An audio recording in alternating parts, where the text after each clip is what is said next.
What do you say to those who think that the new constitution has been tailor-made to allow the current head of state to remain forever in power? Since there is no longer a term limit for the President of the Council of Ministers, who actually holds the power in the Fifth Republic. You know, there's no magic formula to prevent anyone from considering that this reform is a ploy to circumvent the mandate limitation lock.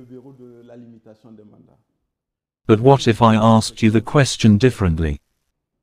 The President of the Republic, faure gnassingbe, still had the opportunity to be a candidate in the 2025 presidential election.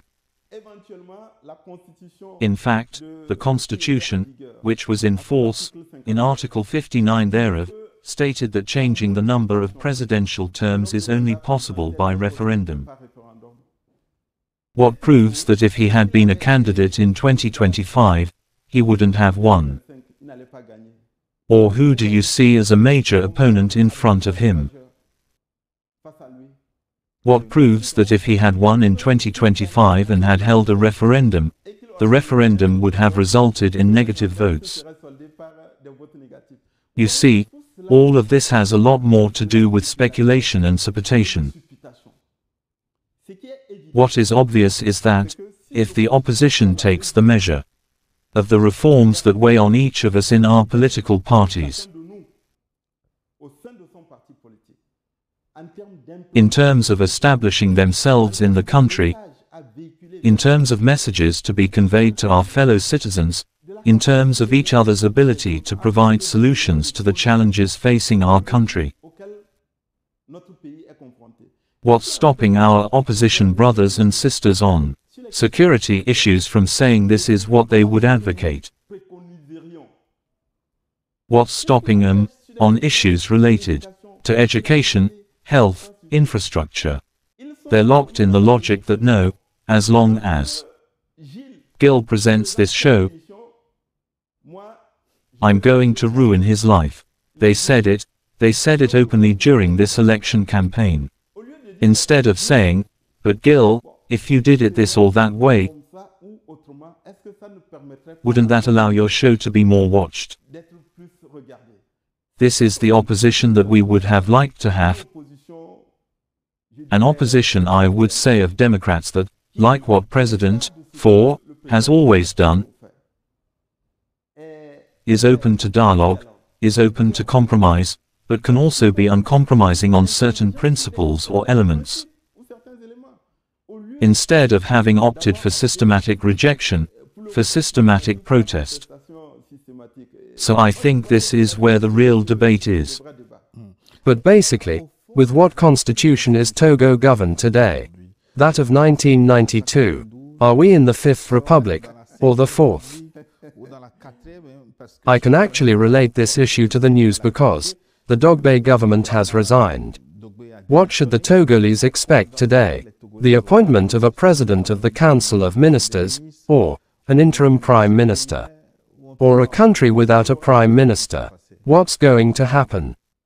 Today, the constitution in force is the Constitution of the Fifth Republic.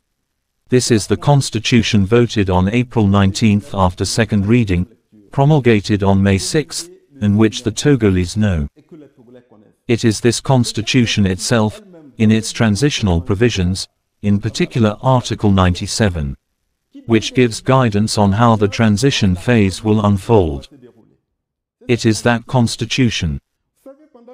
You know, during the constitutional reform debate, I heard some Togolese brothers and sisters put forward legal arguments that did not hold. Some of them, I called them and I said, no. You know, beyond being political actors, when you're a university professor, you're a role model, a reference. Our young brothers, our children who follow us in our debates, when they see Gilbert BAWARA, who read law, develop certain legal arguments, they say if he says this, then it must be true. If they see Professor Wulu developing a number of arguments, they say obviously, Wulu, if he says it, as a law professor, it must be true. So, let's be careful.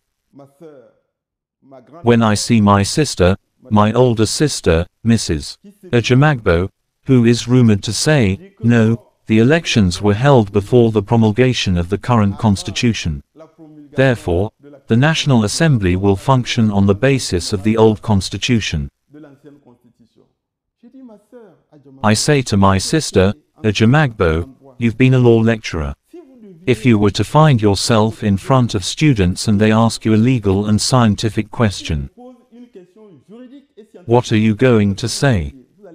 You will tell them, I will go and look in the transitional provisions of the Constitution of May 6th, and tell you, if there are transitional provisions that solve this problem.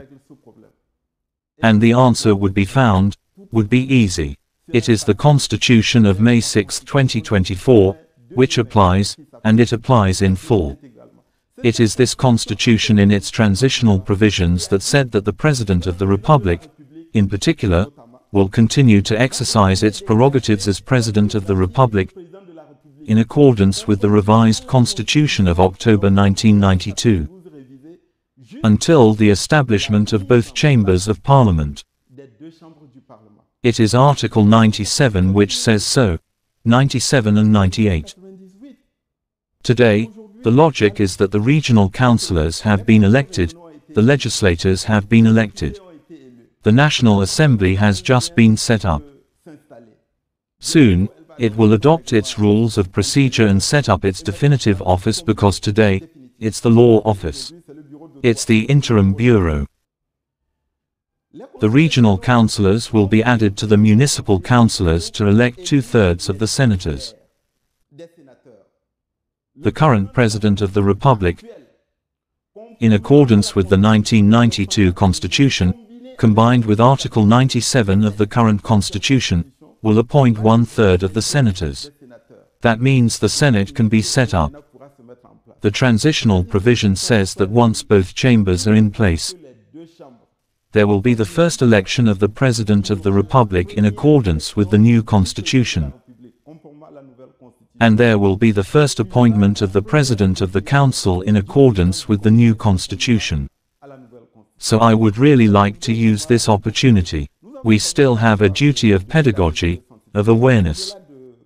Beyond controversies and political debates, I would like to encourage political actors, civil society actors, you, the media men and women, to contribute to this awareness-raising process.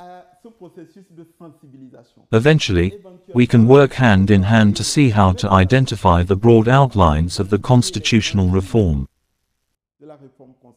How to identify major changes and innovations, and to reach out to our fellow citizens, to strengthen their better understanding of the new system, strengthen the accession and acceptance of this new system, highlight the merits and advantages of this new system.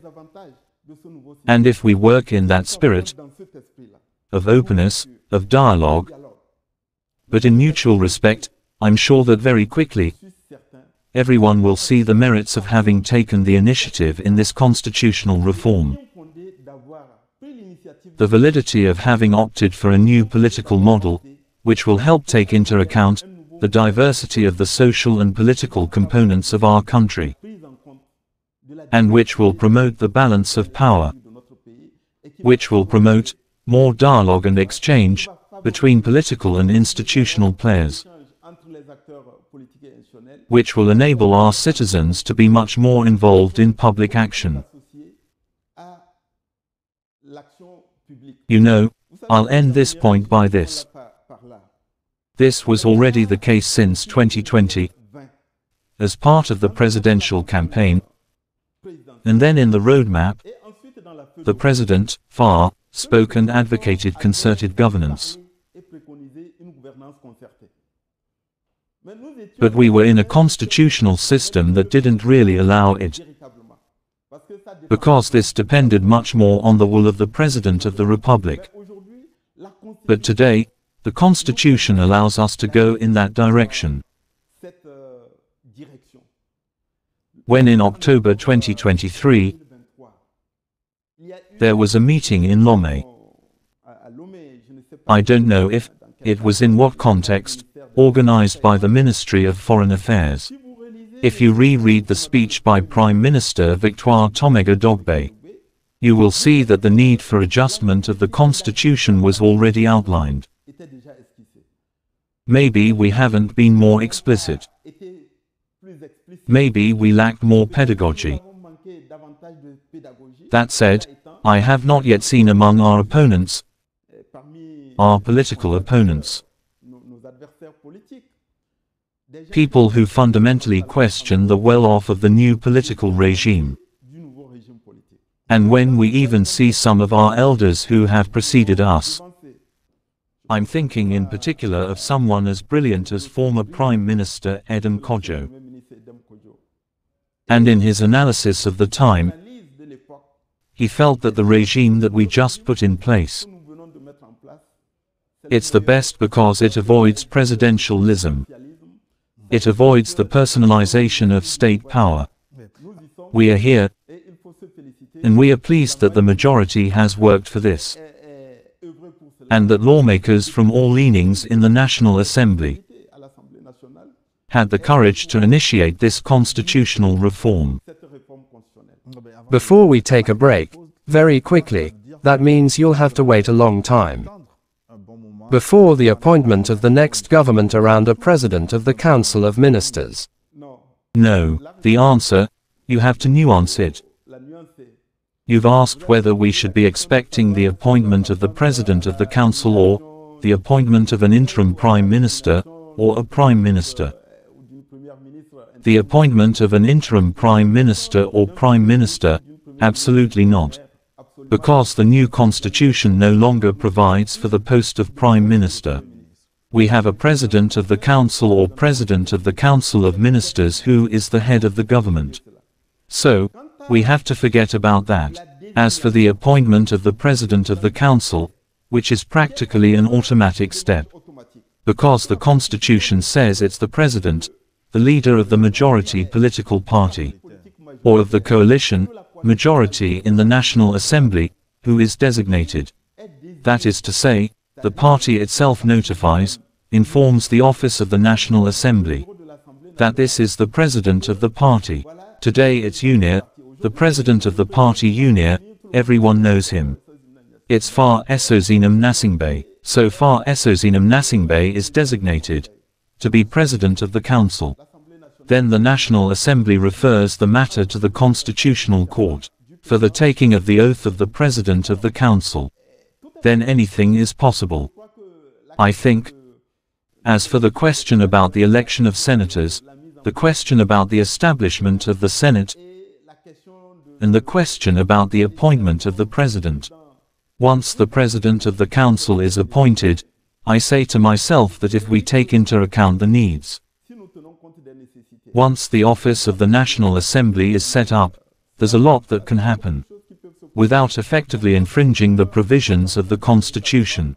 So the first President of the Council of Ministers in Togo will be Faure gnassingbe. In accordance with the Constitution. Thank you. It's not a matter of his desire, that's what the Constitution says.